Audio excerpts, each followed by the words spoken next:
We got a crazy one, y'all, and we got a lot to talk about. If you didn't know, now you know. After this chapter, we are going on a month-long, I mean 3 weeks, but it's gonna feel like a month. It's a month, but it's not a month. But after this chapter, it is a 3-week hiatus. Oda needs to take a little time, make sure it keeps that strength up so that we can continue and finish this great manga. First things first, a couple things. I've already been told that there was something kind of crazy that happens at the end, and I welcome stuff that happens after the to be continued. That's the first time I've ever seen that, and I already want more. But without further ado, let's get into the chapter. So this chapter has no cover art. We're right into this business, and we're getting straight into it. We have the Gorosei versus Luffy and the Giants. Let's see what happens. So we start off the chapter with a big explosion, and who do we see? We see Saint Marcus Mars, this weird like phoenix bird thing. We got to get a little bit of, delving into exactly what this is that I'm looking at, because I don't know. And we see Mars is scouring around somewhere, and he looks like he's headed towards Jinbei. And if that's the case, no bueno, not good. We are confirmed that the Gorosei have immense haki. I mean, it's to be assumed, but I'm glad that it was stated. So like there's somewhere where it says like, hey, they have great hockey.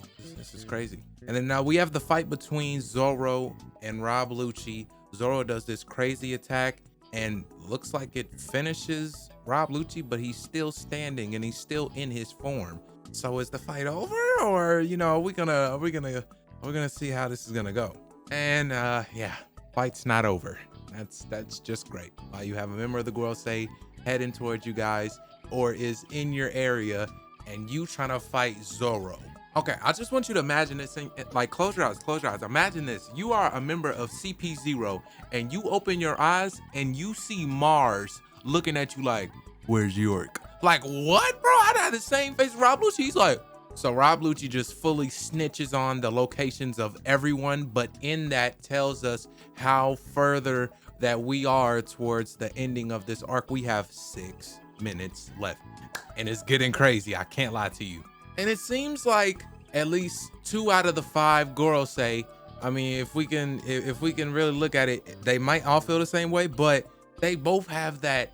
We have Mars and we have Saturn, both have that, superiority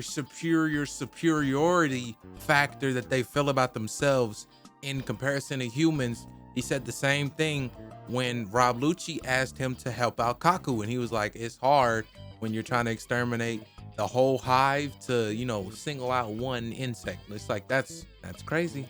So we have Luffy, Dory, and Bragi are kind of catching up. He's literally like bouncing Luffy on his hands because he's a giant, he's huge. And Luffy's like, we can't fight. It's time to go, they told us to come get you. The plan is to get gone, so let's get gone. And the Gorosei's reaction is that the giants are an unpalatable complication. Now, when they were speaking about humans, it was insect this, insect that, you're nothing, nothing you do can stop me. But the giants have, that's a little interesting. That's interesting. So Dory and Bragi, they grab their horn and they blow it in order to give the signal that, hey, they found Luffy. Everybody get to the ship, let's go. But what Mercury decides to do is he's like, I'll blow a horn of my own. He's like the weird pig tusk monster thing. And he roars and it's loud as a horn. And it's this kind of wave attack. But it looks like Dory and Bragi just ate that shit, they put their shields up, and of course it's a Gorosei attack. The wind is crazy and all that, but it didn't really do any crazy damage. We're still in the phase where we're trying to, let us know that the Gorosei isn't down here. They're up here with it. You know what I mean? They're trying to show us like, they're strong, be scared of these people. And then they show all the OP stuff. And they let us know that was a Conqueror's Haki roar. That's crazy. Wow. I've never heard of something like that. Wow. Hey, that's creative. He prepares for like a charge attack. He charges towards Dory and Bragi, and they work together. It's so good as a team, and they block it with their shields.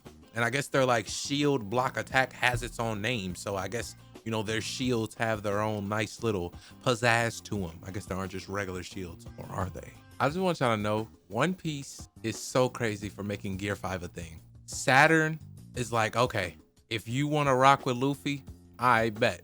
But I'm gonna have to race you along with his history too. Shoots these venom spouts at him, bro. Luffy literally takes a tree, bites it down to the bare wood, makes a baseball bat, like conjures a baseball hat, binks the venom spits back, bro. I can't wait to see that animated, bro. That is going to be a meme that I'm gonna use on the channel so much, bro. But I just gotta see it animated. That, oh my God, that was crazy to look at.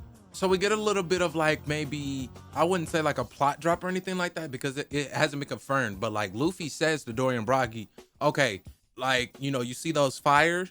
You see that fire that just, you know, happened? When I hit the venom with the baseball bat, it exploded and created a big old fire.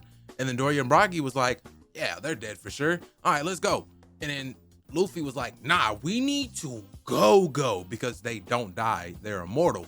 And I don't know if that is canon or not, or like if that's, you know, Oda's way of trying to tell us that there is some type of immortality quirk that they have going on that will need to be figured out in the future.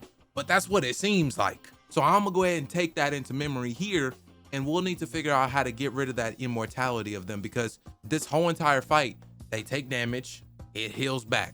Something happens, it heals back. So I mean, if that's not immortality, I don't know what is. And that probably can explain how they have stayed alive for so long. If something is critically wrong with them, it'll just heal back to what it's supposed to be. If there's like something wrong with their heart, it'll heal back. Lose an arm, heal back. You know, all that time. I don't know if their head getting chopped off would work on the healing factor or not, but maybe Zoro might chop a head off and we'll see what happens. We go to everyone else. We see that Sanji is still trying to make his way back with Vegapunk, and I'm starting to wonder exactly what's going on with that. Like, is there more to that, or is there just gonna be like what's up with Vegapunk? Like, I'm sure Sanji knows that he's dead by now. So like, what's going on with that? And then we see Nami is telling everyone else to hurry up. Jinbei and Zoro are running back. Frankie and Bonnie are making their way back to the ship. And then we see in front of the ship, there are 3 vice admirals in the way. And that is where the chapter ends. We get something else after, and we see York in front of Mars, and he says, where's the rune displayed on the monitor? And she's like, oh, master, oh my God.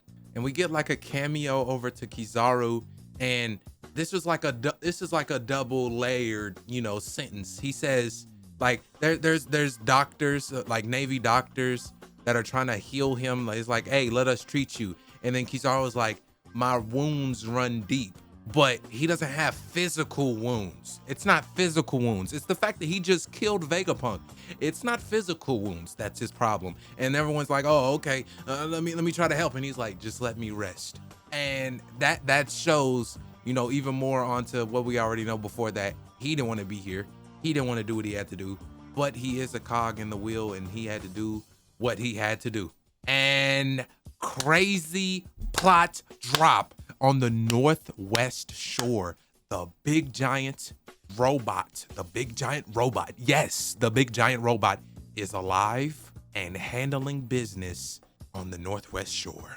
And remember, it is way bigger than the giants. It probably would tower over these giants, and all he has to say is, forgive me, Joy Boy. So it seems that this robot has some kind of connection to Joy Boy, and I don't know if whenever he's in danger or anything like that he gets activated, but it has something to do with Joy Boy. Luffy is Joy Boy, so we have the robot. Robot's gonna help us with Gorosei, maybe, please? We'll see. But if this robot is this big, maybe this is the answer to our prayers. Get rid of that immortality for us, big robot man. If this robot has haki, I'm gonna be very, very, very happy. I'm not gonna be upset. I'm not gonna be mad or anything like that. I'm gonna need a very good explanation though. But we need to see exactly what's up with this robot and what it's gonna do. We will probably see in the future chapters 11, 12, maybe 11, 13. But with that, we have a 3-week break. So yeah, it's gonna be a real long wait, man. But this was definitely W chapter.